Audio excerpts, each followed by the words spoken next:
MPACT's latest results. If my son had given me this kind of results, I'll still forgive him, but he probably have to stand at the door for 30 minutes.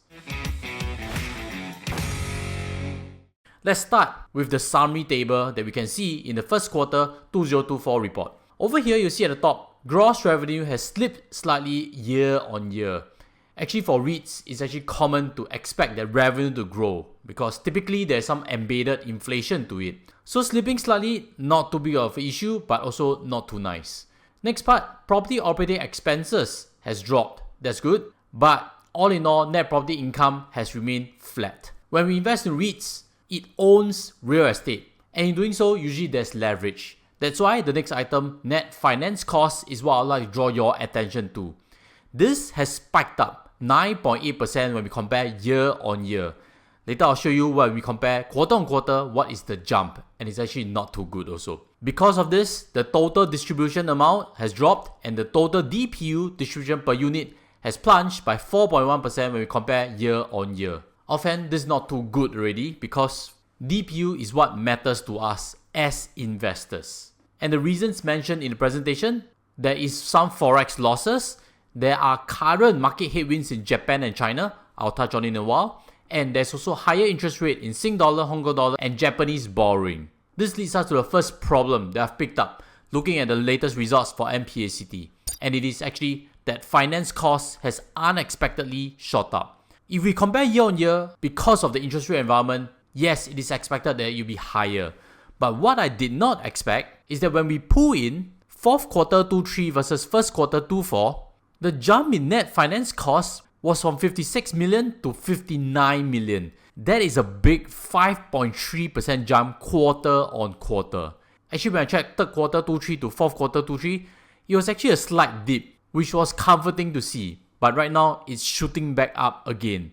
That is just one of the reasons why DPU has plunged from fourth quarter 23 to first quarter 24. Because as you can see over here, the previous quarter was 20 cents more. There are some factors. Fourth quarter is seasonal for retail assets. MPACT owns Vivo and owns Festival Walk in Hong Kong. But beyond that, a large part can be attributed to this net finance cost. And it came as a surprise to me because when I read analyst report, I've seen this mentioned. Average cost of debt is expected to decline from 3.35% to 3.22% after the divestment of Mapletree and Son. Now with this latest report, I don't think we'll get an average cost of 3.22% because it seems that there are more cheap fixed costs that's expiring than what I personally expect also. Digging in the books, we can see that MPACT has, at the bottom right, 79% fixed loans.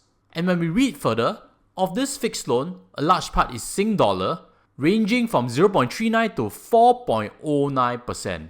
For Hong Kong side, 0.32 to 4.42%. I really don't know how much of this cheap fixed cost on the bottom range is expiring, but if I were to guess, it's quite likely that some have expired and renewed at higher interest costs. That's why this 5.3% massive jump. So my concern now is that when we look in terms of the debt maturity for MPACT, in this coming year, there is 13% that needs to be rolled over.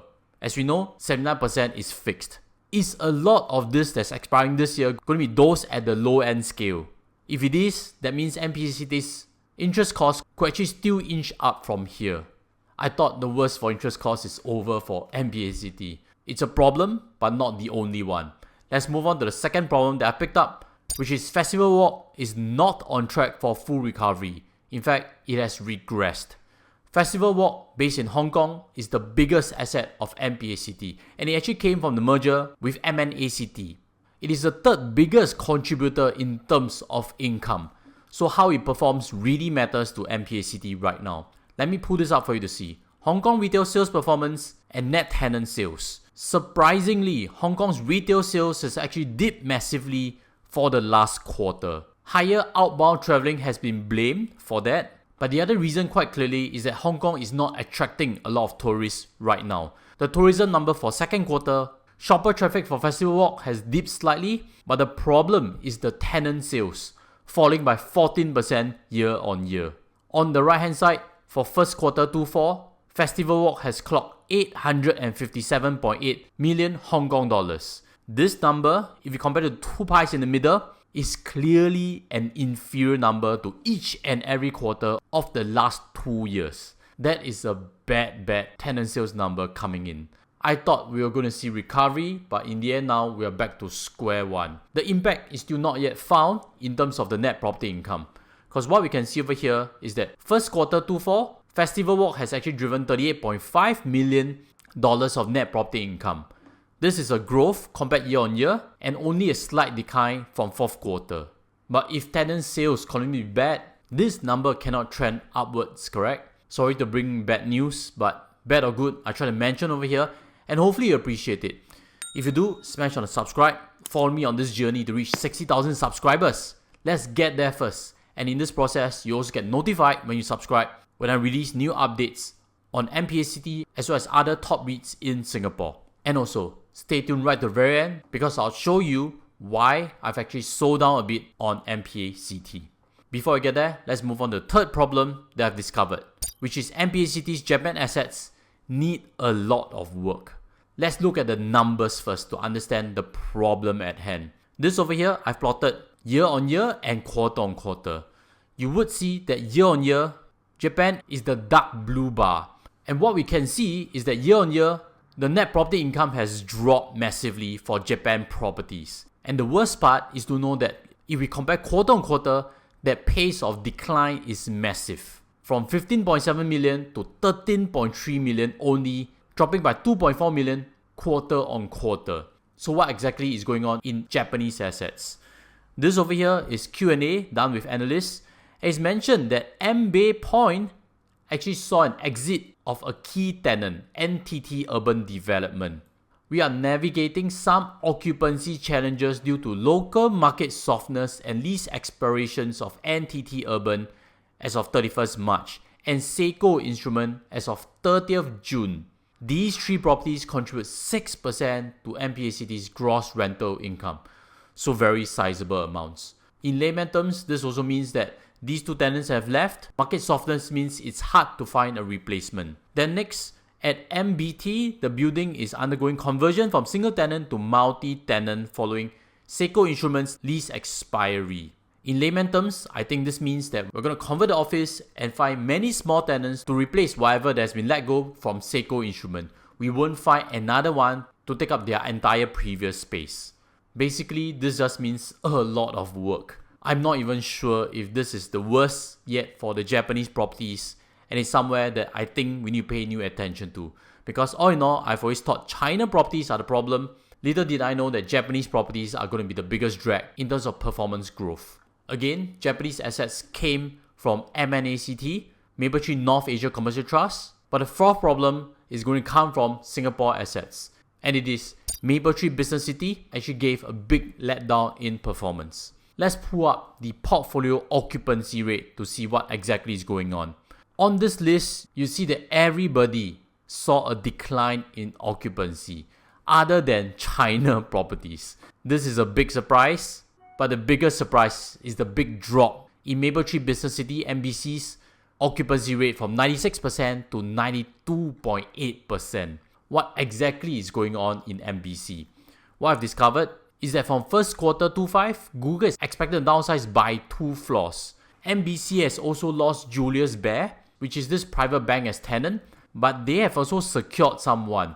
So are these the reasons for the drop in occupancy? I'm not 100% sure also. But what I can be sure of is that if occupancy don't pick up, there is very little chance of income growth coming from MBC, which should have been one of the most reliable assets in the portfolio.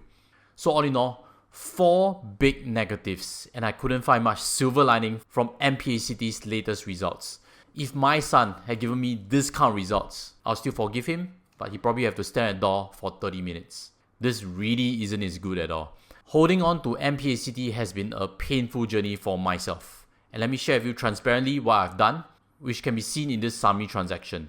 I've been very patient with it already, accumulating it consistently like what I've shared on channel before. MPACT owns quality assets, especially Vivo and MBC, and in the previous merger, parent company Mapletree actually injected at $2. So to me, at an average cost of about $170, I am getting a bargain. But fast forward for 2 years, the overseas assets are giving more and more problems all over the place. That's why I mentioned I wasn't buying, and I haven't done so all the way until April of this year, when fourth quarter 2-3 results were good. I thought that was sunshine already, safe to buy already, and that's why I added positions then. But with this bad first quarter results for 2-4, I've actually sold away that extra and moved my capital towards acquiring more on iFast. Don't see this as a buy and sell recommendation. I'm just sharing with you transparently, and I'll conclude with this. This year's dividend for MPACT will likely be lower than last year. Although it's mentioned over here around 9 cents, I think we should expect around 8.6 to 8.8 cents for this year only, which translate to a 6.8% dividend yield if you purchase right now. Personally, I need to see that this estimate DPU can still hold and grow possibly in 2025 if I were to continue to stay with MPACT. So MPACT, please produce better results, and I'll update you when Q2 results are out. If you'd like to find out more about REITs, check out this previous video I have on MPACT REIT Industrial Trust. That is my current top holding. Follow on to that video and I'll see you there too. Take care as always. Goodbye.